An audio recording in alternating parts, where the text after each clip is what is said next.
Hey, it's Janelle Waz, and welcome back to another episode of Waz's Beginner's Tips. Break out your watering cans and bags of seed. We're leaving our lives in the city to live in a rural village to rebuild Grandpa's farm.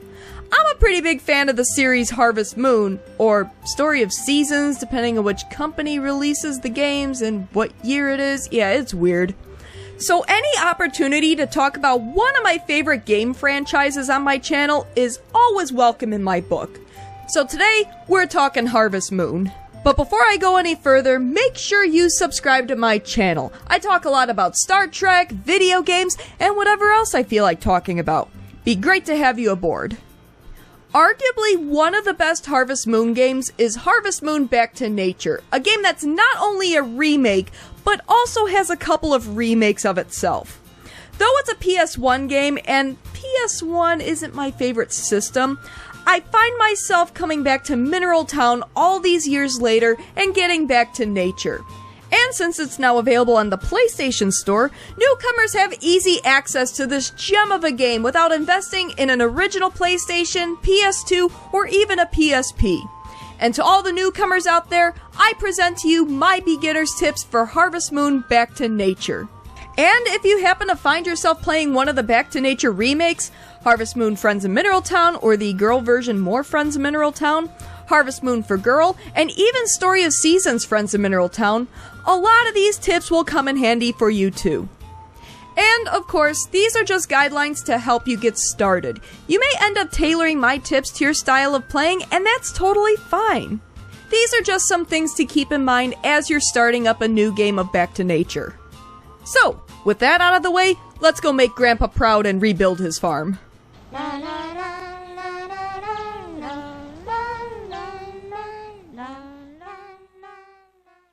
Alright, so right off the bat, let's talk crops. Like most Harvest Moon games, crops can only grow in certain seasons. You can only grow cucumbers in spring, corn only grows in summer, sweet potatoes only grow in fall, and etc. Winter, of course, you can't grow anything, don't even try. Each crop, of course, takes a certain amount of time to grow, and some can be harvested multiple times or only once. All of this will go into consideration when deciding what crops to purchase and grow. You start the game off with 500G. That should be enough to get you started. Head on over to the supermarket and buy up on seeds. Don't be afraid to spend all your money on crops at this point. I mean, it's not like you got animals that you need to buy medicine for. Go crazy on those seeds. I'm human, I don't have any money. But then again, early on, you don't want to plant too many crops. I know, I just said go crazy buying seeds, but just remember that you'll have to water your crops every day it's not raining, one square at a time, at least at the start. I know growing crops is a big part of Harvest Moon, but you don't want to spend your entire day watering your fields. Personally, I try not to grow more than 6 fields at the beginning, but ultimately, it's your call. Now, as far as your first spring goes, I've found turnips are a pretty good first crop. They might not sell as much as something like potatoes, but they grow fast for some quick cash. I also recommend buying at least 1 bag of cucumber seeds. Yes, they do take a while to grow, but you can harvest them multiple times in the season, providing you with a nice steady income without having to buy more seeds. Provided you take care of your crops. Make sure you water your crops. Personally, in each season, I like a mixture of renewable crops for the steady income and single harvest crops for the fast growth. Pro tip from a veteran Harvest Moon player: sweet potatoes during fall. They grow fast and are renewable. You can thank me later. Okay, we covered crops, but while you're waiting for them to grow, you'll need to supplement your income a little bit. Not to mention, you'll have the rest of the day to fill with activities. So, go up into the mountain and start picking stuff up. Foraging is a great way to make some quick, easy cash on days when you're not harvesting much or anything at all. Now, in my Save the Homeland Tips video, I basically say that if it ain't nailed down, pick it up and sell it. However, not everything you pick up in Back to Nature can be sold. Flowers, for example, can't be sold, though they make excellent gifts. Weeds, branches, or rocks can't be sold either, but they don't make great gifts. Just about everything else you pick up can be sold. Bamboo shoots, sell them. Random grasses, sell them. Mushrooms, sell them. That opportunity plus instinct equals profit. Each season has different things you can forage, and some seasons are better than others. Summer isn't the greatest, with only a couple of grasses around, but fall is the best with lots of mushrooms, wild grapes, and that one truffle that'll net you 500 G. With foraging, you'll never have to go broke in Harvest Moon. Alright, so you foraged everything you could for the day, but you still need a little bit of cash. Well, head into the mines and start mining for ore. Now, there are two main reasons you'll want to mine. For one thing, it's quick cash. You can sell the ores you mine, though don't be afraid to throw away those junk ores, they won't net you very much. The other reason is that you'll want ore to upgrade your tools. I don't care how patient you are, watering crops one square at a time is tedious and time-consuming. Get some copper and upgrade that watering can as soon as you can afford it.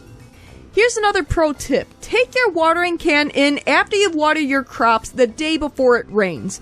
You won't be able to water your crops until Cybara the blacksmith finishes upgrading it. Let nature do your work for you. Nature decays, but latinum lasts forever. Next up, once you get some cash under your belt, you'll want to own some livestock, and who can blame you? That's part of the Harvest Moon experience. Provided you take care of your animals, cows and chickens will provide you with a steady income every day. Sheep, on the other hand, can only be sheared once a week, though wool ships for a pretty penny. I recommend starting with chickens. They're the easiest livestock to acquire at 1500 G. Now, I know that sounds like a lot considering you start with 500 G, but 1500 G will soon turn into an entire chicken empire. Purchase an adult chicken lays an egg goes in the incubator, some days later, boom, another chicken. Put another egg in the incubator, boom, another chicken. That's 3 chickens you got with 1500 G, and there's plenty more where that came from. Sure, you'll have to wait for the chickens to grow up, but once they do, they'll all produce eggs every day.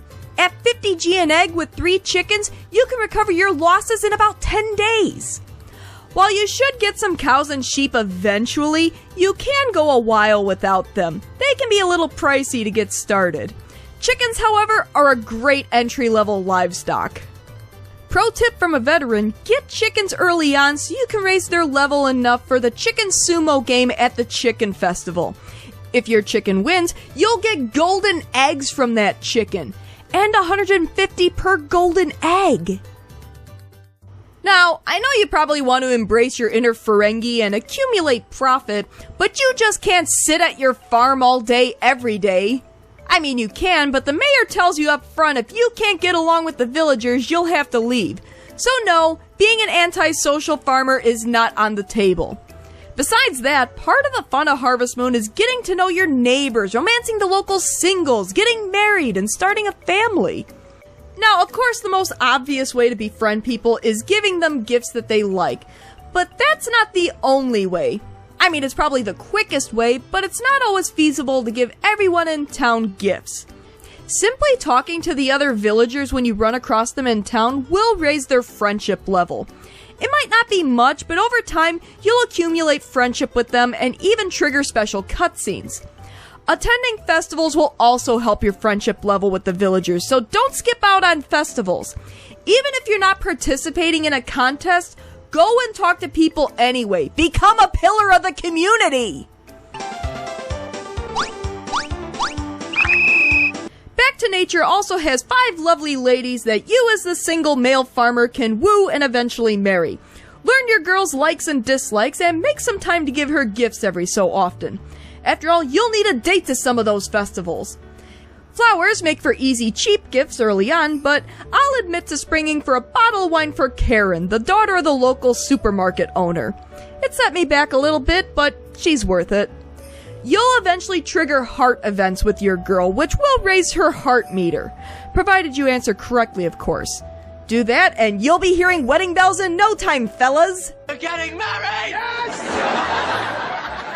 And those are my Harvest Moon Back to Nature beginner's tips. Hopefully these tips will help you earn some cash to expand and become the farming powerhouse of your dreams. To the beginner out there, are these tips helpful? Do they help you get a handle on the game, or are there some areas you're still a little hazy on? To the veteran Harvest Moon player out there, do you have any tips for beginners that I didn't cover here? And to everyone else, are there any games that you'd like to see me cover in a beginner's tips video? Please leave comments below and discuss. As always, thanks for tuning in to another episode of Waz's Beginner's Tips. If you like what you see, why not give my video a like and subscribe to my channel? Tell your friends! Until next time... We should have vine-ripened Telexian tomatoes in a couple of months.